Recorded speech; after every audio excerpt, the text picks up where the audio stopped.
Thank you so much to Hope and Paul and Sharon very much. And now please invite Alan Tilley to our pulpit.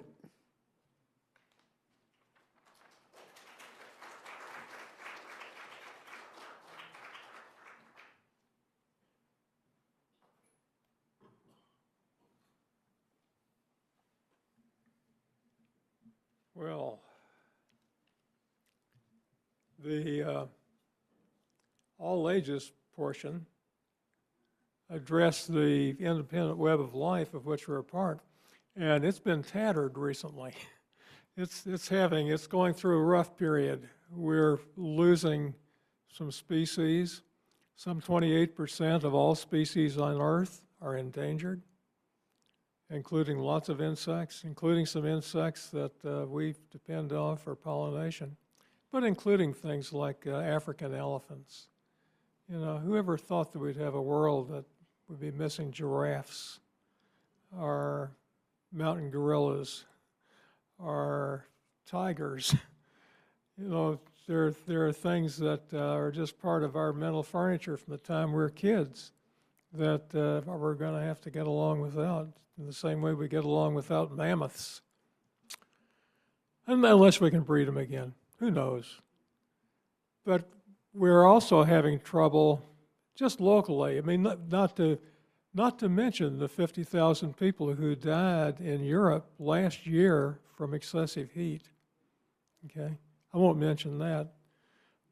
But we've read about floods in Vermont, flood after flood after flood after flood, 400,000 acre fires in the Pacific Northwest. We've always had fires in the Northwest. I don't think we've always had floods in Vermont, at least not in my lifetime. But we're getting tornadoes that are moving now persistently into the middle of the country. Florida itself is threatened. Of course, we get floods all the time. We've had floods. We're getting, on the other hand, more and more regular floods from especially full moons or close moons, big moons. And we're getting one of those next week, so we'll get probably some floods in places like San Marco. We didn't used to have tidal flooding in San Marco. We're going to have more and more of it. The ex-mayor, not the late mayor, but the recent mayor of St. Augustine said that she was asked on the radio, what we need is a 20-year plan.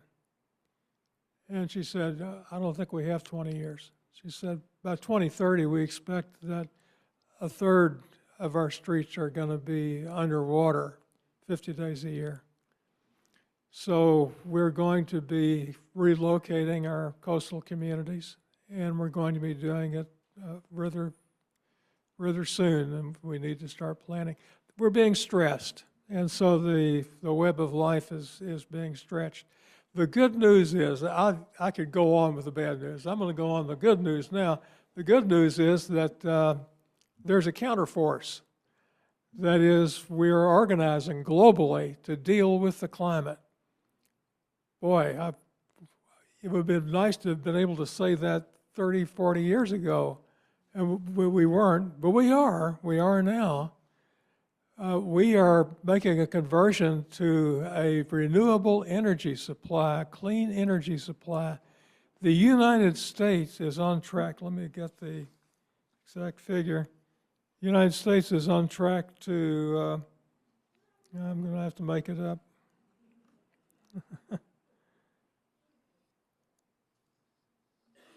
Here it is. 65% clean energy by 2030. Can you believe that? If it were up to JEA, we wouldn't make it. But JEA is going to have to revise its plans for the gas plant they're planning to build in the north of town, hoping that we'll think that gas is clean somehow. It's not. It's filthy. It's methane. It's not. It's natural, you know, in the same way arsenic is natural. But it's not healthy for us. It's not good for the web of life. They're going to have to revise their plans because it's cheaper to build a new renewable plant than it is to operate a gas plant now. and it's just gotten cheaper just recently. Did you read about Maximo? Maximo is a robot. It was invented and used by the AES Corporation, and that's its nickname.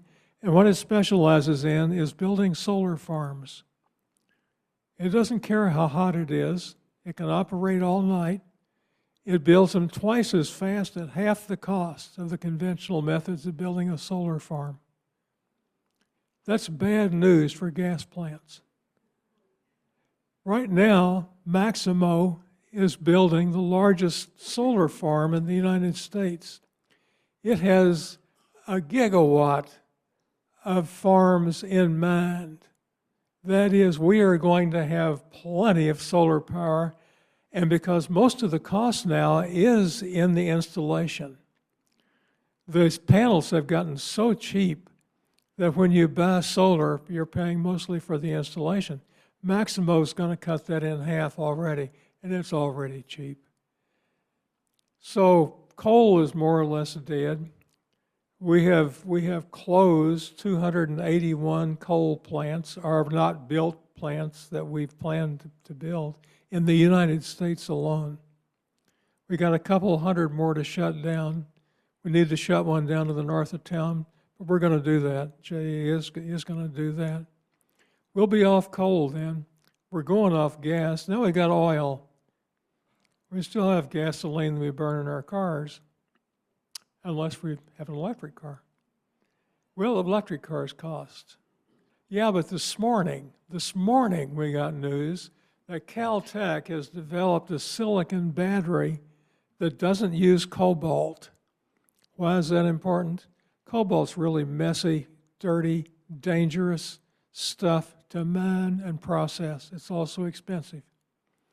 These silicon batteries will last twice as long in a car. That means that my Bolt, which gets 250 miles range now from a charge, will get 500, and it's also half the weight. That means that my Bolt isn't going to be lugging around that big battery in the bottom. It'll go lickety-split. I don't particularly want it to go more lickety-split. It goes fast enough now, but I wouldn't mind if it went longer. And so we're going to get 1,000-mile ranges. Now, we have already got really nice batteries. There are 500-mile range electric cars available. The Lucid Air gets 500 miles. We're going to have 1,000-mile ranges. We're going to have million-mile batteries to go with our million-mile cars. If you have an electric or know somebody with one, you've already heard them bragging about how little they have to pay for upkeep. When you look at the Bolt owner's manual, it says now in the first after 7,500 miles, you really need to rotate the tires. That's it. You got to rotate the tires. You know, what about the fluids? Well, the fluids are all sealed. You know, don't have to change the spark plugs, don't have to tune it up. It's got an electric engine, and that means it only has 200 moving parts. And that means that engine's going to last as long as the car. I won't have to replace it. So electric cars are coming. So much for gasoline. How fast? Real fast. I have some figures here. Let's see. Over half the cars being sold now in China are electric. Over 50%. The number of electric cars sold in the United States went up 48% last year. In other words, we're on one of these jobs now. We've passed the tipping point. The tipping point for electric cars is around 7%. We're about 7.5%. We're just past it. But globally, I think globally is 22%? Let's see where it is. Globally, yeah, cars are 22% of sales locally. How fast is it going to be? 85, 95, 100? Many people are thinking about 2030. So that means that our gas stations are going to have to get really interested in serving interesting snacks for people waiting to get their cars charged. But there's not much, I wouldn't invest in that, because these batteries now charge in 5 minutes. In other words, you can charge some of these batteries now faster than you can fill up my old Accord. Well, you know, things are changing for the better. And so gasoline. A problem, though, is plastics. There are problem areas. How are we going to replace all those plastics we're making out of fossil fuels now? What are we going to do with the plastic we've already made that's already in our food supply in the form of little bitty pieces of plastic that are accumulating, not to our health either. So we've got to face that problem, and we can face it. There are all sorts of things you can do with bamboo, for example. Bamboo is a wonderful plant. It is extremely durable. It is insect-proof, which is really important if you're going to use it for construction in Florida.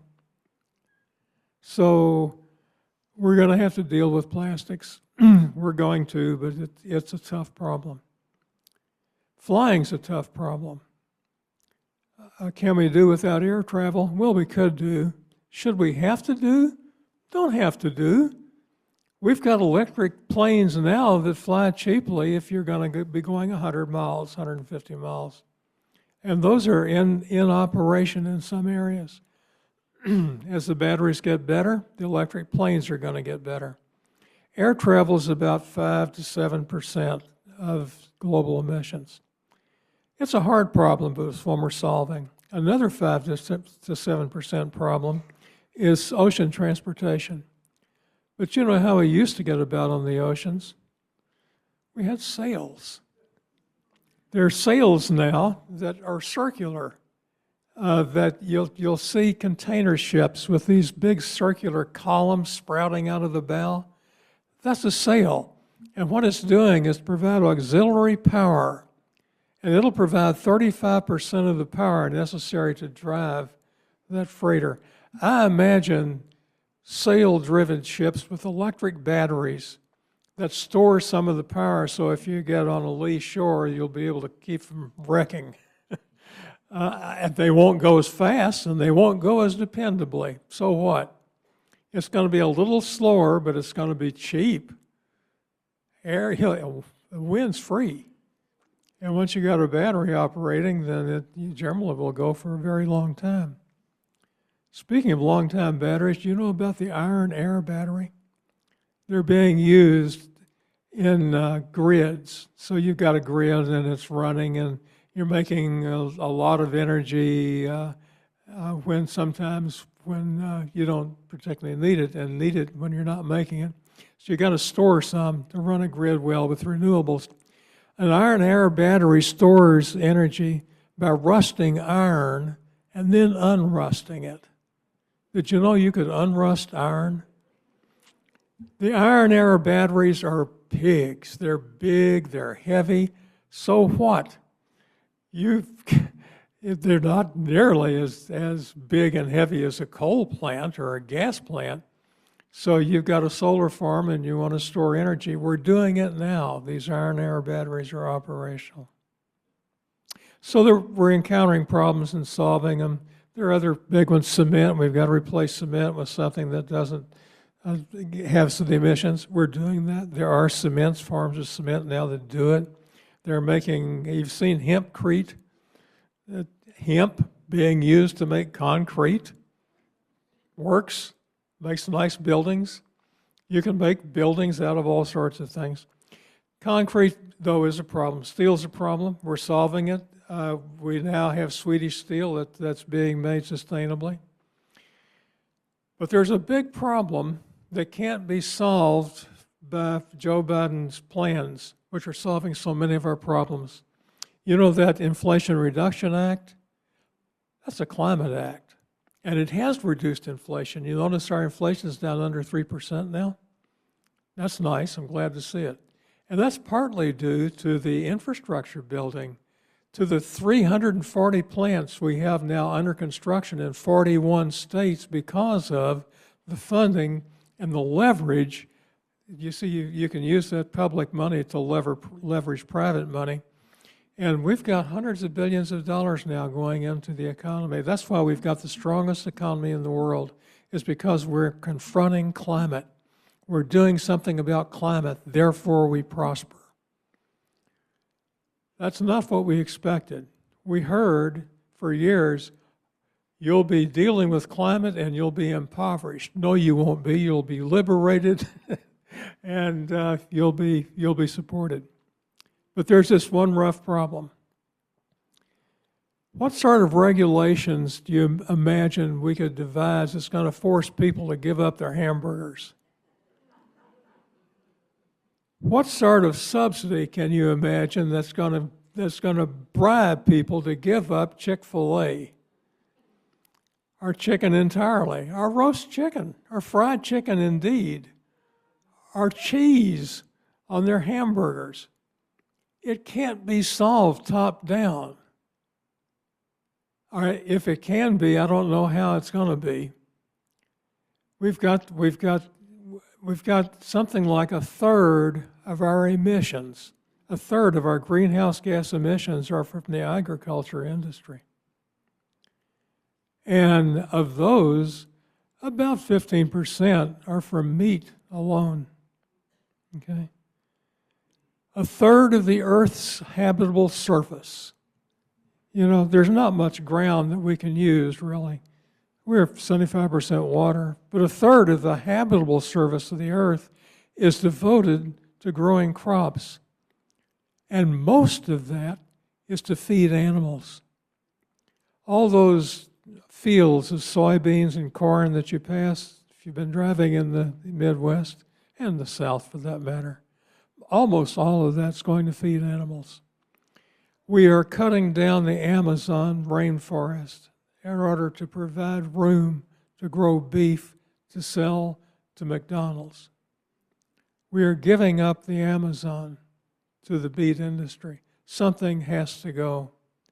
If we're going to get a handle on climate, and we have to get a handle on climate, we have to confront food.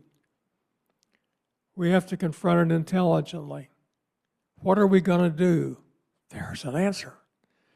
37 energetic experts were organized by the EAT Foundation in England. They included Walter Willett, who is the leading diet expert at Harvard. And, 37 people in different fields. And they were trying to answer the question, how do we come up with a diet that people are going to really like, that can be grown, that will be adaptable to any culture, about any culture, anywhere, that will feed 10 billion people equitably so that we don't have the situation we have now where some areas are growing too much food and wasting 40% of it in the United States, and other areas don't have enough to eat and people are starving, beginning to starve, and looking like they're going to starve even worse if we don't do something. How do we handle that? How do we handle our food problems? How do we handle emissions and the health problem? Our diet is now doing more damage to us than alcohol and tobacco combined. So we've got a health problem. We have excess deaths in the United States and elsewhere from very poor food choices. You can't just leave it to the market. The market has managed to be subsidized by an energetic program of lobbying Congress, so that we have enormous amounts of money going to subsidize the wrong kinds of food to make it cheap enough so that people will poison themselves with it. We've got to solve that. They came up with it, these guys did, a few years ago. It's called the Planetary Health Diet. The Planetary Health Diet is something that doesn't require you to count your calories. I don't know whether I've been overweight at times in my life. Maybe I'm a little bit overweight now, but I'm not going to count calories anymore. You try to count calories, and it doesn't seem to have much effect, and you can't do it anyway. And then there are diets that say you got to have 2 ounces of this, and 1.5 ounces of that, and 1/3 of a cup of this. Are you going to actually do that? You might do it for a week, but you ain't going to do it for a long time, I'll tell you. no weighing and measuring. It is something that you can learn very quickly. I'm going to show you how quickly you can learn this diet. It's mostly plant-based. And so you get grains, you get nuts, you get vegetables. I hope you like carrots. If you don't like carrots, you like rutabagas. There's something you're going to like, and that's the base of your diet. You get lots of rice. You get oatmeal for breakfast. And that's not it. Now, if you were vegan, that would be it, and that's okay. What this does is to say all that stuff, you have what you want, and they have suggested amounts. So they're handling the problem. How do you ensure that somebody in a food desert or a deprived area is getting 2,500 calories a day? Well, here's what you would have to have, and so you'll get those amounts. Well, I've got a one-page handout. The first page is a cell for the diet. In the back of it, Peggy took the diet, which has the amounts that are suggested in grams, which are no use to my imagination, and she replaced that with ounces, which I can imagine a quarter-ounce piece of meat. That's a quarter pounder, right? And so you got 3.5 ounces of meat, and I round that up to 4. So what do you get? You get your plant-based diet, and you have options. You have an option, 1 4-ounce piece of beef, pork, or lamb each week. That's a quarter pounder a week. While you save up 2 weeks, you can get 2 quarter pounders. You can get a double whopper. If you want to have a barbecue, you can have a barbecue. And Paducah, Kentucky, which makes the best barbecue in the world, a barbecue sandwich is about a quarter pound of pork. And then you fry it in a press on bunny bread, which is the worst white bread in the world. But you can have that. So that's an option. Okay, one quarter pound, 3.5 ounces, 4 ounces of beef, lamb, pork a week. 2 servings of chicken, 2 4-ounce servings of chicken a week. An option. Don't have to do it, but you could do it. Okay, 2 eggs a week. Don't have to have eggs, but it's really handy if you're trying to bake something and there's eggs in it. You don't have to worry about, can I do the juice out of a can of garbanzos? You could, but you can also just break an egg into it. Okay, or you can make scrambled eggs. And I like mine with fried potatoes. One of the things it does do, though, is limit potatoes. I couldn't believe this. Its idea of a serving of potatoes is a quarter of a cup. That's not my idea. That's my idea of a couple of mouthfuls. So that's one thing. That's the only thing that I have to really watch myself on. And I'll tend to overeat that. Dairy, you get a glass of milk or the equivalent. A 2-ounce slice of cheese is the equivalent, for example, every day. Every day you get some dairy. If you want it, it's an option. You don't have to do it. Okay. If you're a vegan, you're Planetary Health Diet kosher by definition, because all the meat and dairy is optional. You don't have to exercise the option, and you can still have a good, healthy diet, but we're not going to all be vegans. In fact, maybe not that great. We need to all get on this diet, or we need to get as many as we can. The war is not, this war, and it's a war, it's a battle to deal with the climate. It's not going to be won by vegans. They may be the elite troops or the shock troops, the guys that go out front. But it's going to be us, hamburger-eating, fish-frying, cheese-eating grunts. Grunts, that's the common soldier. It's going to be the grunts who are going to take the field because there are billions of us. How are we going to get this? We're going to tell people about it, and they'll see how simple it is. They're going to get on it, and they're going to feel so good about what they're doing for themselves because we know it's healthy. There was a study of 200,000 people over up to 34 years that just got published. And what it did is to correlate their diets, and we had information on their diets. they correlated their diets with the Planetary Health Diet, and they found that mortality went down from all causes, and there were 33% fewer premature deaths in the people who followed most closely the diet that corresponded to a planetary health diet.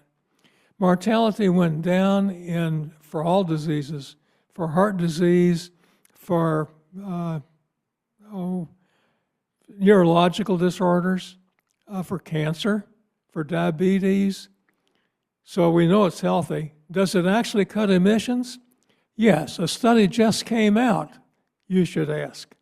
A study just came out, and it said that in industrial areas like the United States, the emissions savings from going to a planetary health diet and cutting down on waste.